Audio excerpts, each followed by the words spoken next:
Greater Noida में एक हादसे के बाद डूबकर जान गंवाने वाले सॉफ्टवेयर इंजीनियर युवराज मेहता की कहानी बेहद दर्दनाक है। 27 साल के युवराज ने खुद को बचाने की भरसक कोशिश की। इतनी मुश्किल परिस्थिति जहां जान पर बनाए, जहां किसी की भी अक्ल साथ छोड़ जाए, युवराज ने हिम्मत से काम लिया। पानी से लबालब 50 मीटर गहरे गड्ढे में गिरने के बाद भी संघर्ष करते हुए वे कार की छत पर चढ़ने में कामयाब रहे।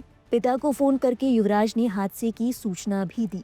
डूबने से करीब 90 मिनट तक कार की छत पर खड़े होकर युवराज जल्दी बचाने की गुहार लगाते रहे। पुलिस, अग्निशमक विभाग, स्टेट डिजास्टर रिस्पांस फोर्स और नेशनल डिजास्टर रिस्पांस फोर्स की टीमें मौके पर पहुंची, लेकिन इन विभागों के करीब 80 कर्मचारी मिलकर भी युवराज की जान नहीं बचा पाई। बाद में बचाव अभियान के असफल होने की कई वजह गिनाई गई। बताया गया कि कोहरा घना था, अंधेरा था और रस्सियों सीढ़ियों की लंबाई इंजीनियर तक पहुंचने के लिए काफी नहीं थी। युवराज मेहता गुरुग्राम की एक कंपनी में सॉफ्टवेयर इंजीनियर के तौर पर काम करते थे। शुक्रवार देर रात कार से नोएडा सेक्टर 150 में टाटा यूरेका पार्क स्थित अपने घर लौट रहे थे। घना कोहरा होने की वजह से युवराज गलत जगह कार को मोड़ बैठे। कार नाले की दीवार तोड़कर प्लॉट में भरे पानी में जा गिरी। यहाँ बिल्डर ने बेसमेंट के लिए खुदाई की थी, जिसमें बरसात का पानी भरा हुआ था। पुलिस के मुताबिक गड्ढे के बाहर कोई बैरिकेड या रिफ्लेक्टिव की चेतावनी भी नहीं थी। हालांकि सूझबूझ का परिचय देते हुए युवराज किसी तरह छत पर चढ़ने में कामयाब रहे। उन्होंने अपने पिता से फोन कर मदद मांगी। पिता राजकुमार मेहता ने बताया कि बेटे ने मुझे फोन किया। उसने कहा कि पापा, मैं फंस गया हूँ, कार नाली में गिर गई है। मेरा बेटा तो बचाव के लिए संघर्ष कर रहा था और हमको बोल रहा था, रिपीटेडली बोल रहा था फोन पर जब भी बात हो रही थी कि पापा बचाओ, पापा बचाओ। हेल्प हेल्प भी चिल्ला रहा था ताकि कोई जनरल पब्लिक भी उसको मदद के लिए कुछ कर दे। लेकिन ज्यादातर जो वहाँ भीड़ थी वो तमाशबीन थी और कुछ वीडियो बना रहे थे। डांटने पर तब वो लोग रुके और मेरे बच्चे की जान खामखा चली गई बिना कोई संसाधन उपयोग किए। सही समय पर उचित संसाधन उसको नहीं मिला सपोर्ट के लिए, उसका जीवन चला गया। उसने 2 घंटा संघर्ष किया जान बचाने के लिए खुद से। थोड़ा सा सपोर्ट मिलता तो वो बच सकता था। ये सब जानकारी कैसे प्राप्त हुई कि आप पहुंचे थे? क्या हम तो वहाँ प्रत्यक्षदर्शी थे, ऑन दी स्पॉट मैं वहाँ मौजूद था ना। बेटे ने ही फोन किया था कि मैं नाले में गिर गया हूँ, तो मैं वहाँ पहुंच गया था। क्या कुछ देखा आपने? बहुत दुखद घटना है। धुंध थी, क्लियर विजिबिलिटी वहाँ नहीं नजर आ रही थी। तो मैंने बेटे को बोला कि तुम हो कहाँ, तो उसने एग्जैक्ट लोकेशन बताया अपना मोबाइल का टॉर्च ऑन करके। फिर वहां से एक हल्की रोशनी पता चली कि कहाँ पर है वो। दूर से था, काफी दूर चला गया था। तो वहां तक अगर जाता कोई गोताखोर या तैराक जाता और उसको रस्सी के सपोर्ट से ले आता तो मेरे बेटे की जान बच सकती थी। लगभग कितने घंटों बाद उसको निकाला गया? 6 बजे रेस्क्यू ऑपरेशन शुरू हुआ। फिर उसका बॉडी करीब 1 घंटा लगा रिकवर हुआ उसमें से। अभी भी गाड़ी उसी के अंदर है? गाड़ी तो वहीं है। क्या क्या करते हैं आपके बेटे लगातार? क्या इधर से आना जाना है? मेरा बेटा गुड़गांव से आता जाता था। सर्विस थी वहाँ, जनहम्बी नामक कंपनी है, इंजीनियर है, बिग डेटा इंजीनियर है। 2-3 दिन घर से करता था वर्क फ्रॉम होम, बाकी ऑफिस जाता था। क्या लगता है आपको कि उपकरण की कमी हो गई, इससे जान गंवा दी? उपकरण की कमी और जो वहाँ पर कर्मचारी या अधिकारी थे वो सक्षम नहीं थे तैर कर उसको बचाने का।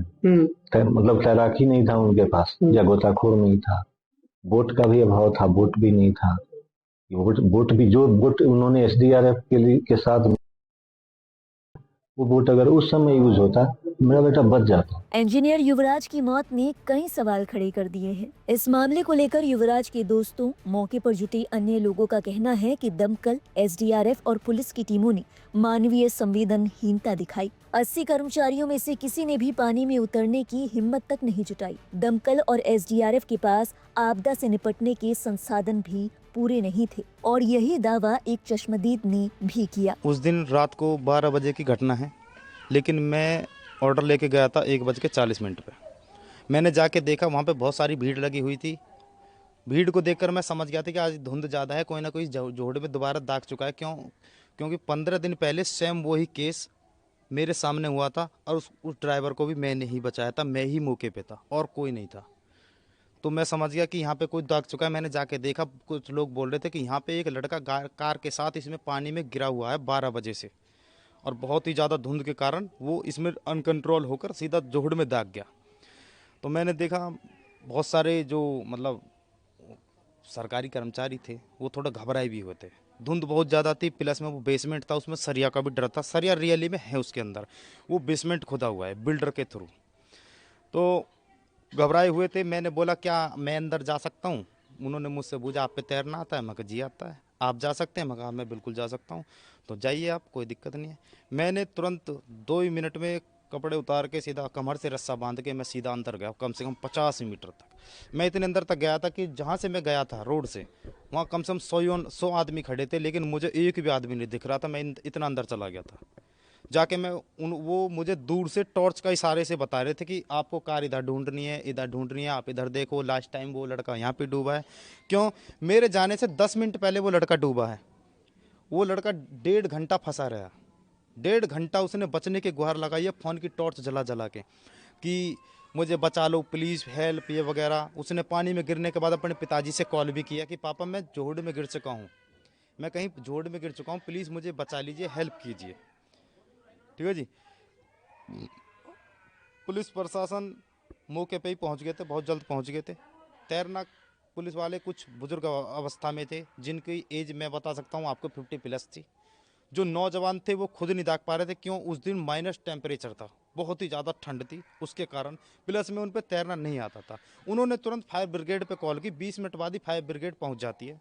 फायर ब्रिगेड वालों ने कोशिश की, इतने ही मैं पहुंच जाता हूँ। मैंने उनसे बोला कि आप 1 मिनट मुझे जाने देंगे? नू आप पे तैरना था? हाँ, मैं जा सकते हो। तो मैंने जाके अंदर कम से 30 से 40 मिनट उस भाई को सर्च किया था। वो मुझसे बोल रहे थे कि अभी 5 मिनट पहले उस लड़के की आवाज़ आनी बंद हुई है, एक बार आप जाके देखो जल्दी से जल्दी, क्या पता वो बेहोश हो गया, कोई दिक्कत हो। मैं कहा ठीक है मैं जाता हूँ। मैंने पूरा जितना भी वो तालाब है, बेसमेंट है, कम से कम उसकी चौड़ाई मैं बता सकता हूँ आपको 100 मीटर प्लस चौड़ाई है उसकी, और कम से कम 200 मीटर लंबाई है उसकी जी। आपने बचने का प्रयास किया, फिर क्यों नहीं बचा पाए? बचा इसलिए नहीं पाया जी, मैं उसको लड़का जो 1.5 घंटे से वो फंसा हुआ था, जब वो लड़का डूब गया था उसके 10 मिनट बाद मेरा ऑर्डर बजा था। मैं तो ऑर्डर लेके जा रहा था नॉर्मली तरीके से, मुझे नहीं पता था कि वहाँ पे कोई ऐसी घटना हुई है। वरना अगर मौके पे पता होता तो 15 दिन पहले सेम घटना, मैंने वही कति सेम घटना में मैंने वो लड़का बचा दिया था। कहा तो ये भी जा रहा है कि घने कोहरे की वजह से बचाव दल की मौके पर पहुंचने में ही देरी हो गई थी।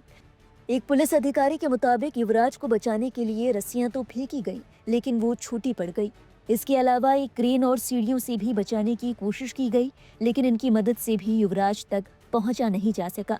हैरानी की बात है कि युवराज पूरी तरह डूबने से पहले 90 मिनट यानी तकरीबन 1.5 घंटा कार की छत पर खड़े रहे, उम्मीद करते रहे कि उन्हें आखिरकार बचा लिया जाएगा।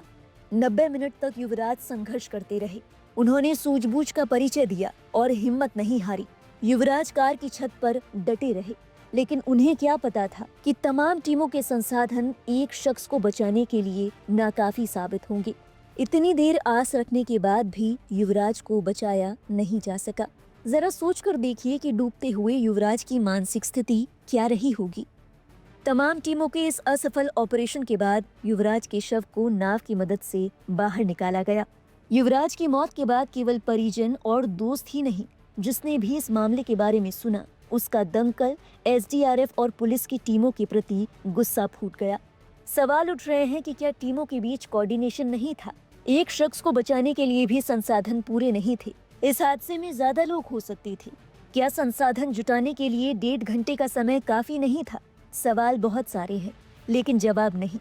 बहरहाल इस मामले को सुनकर आपके जहन में क्या ख्याल आया? क्या आपको भी लगता है कि टीमों की तरफ से थोड़ी संवेदनशीलता और फुर्ती दिखाई जाती तो युवराज को बचाया जा सकता था?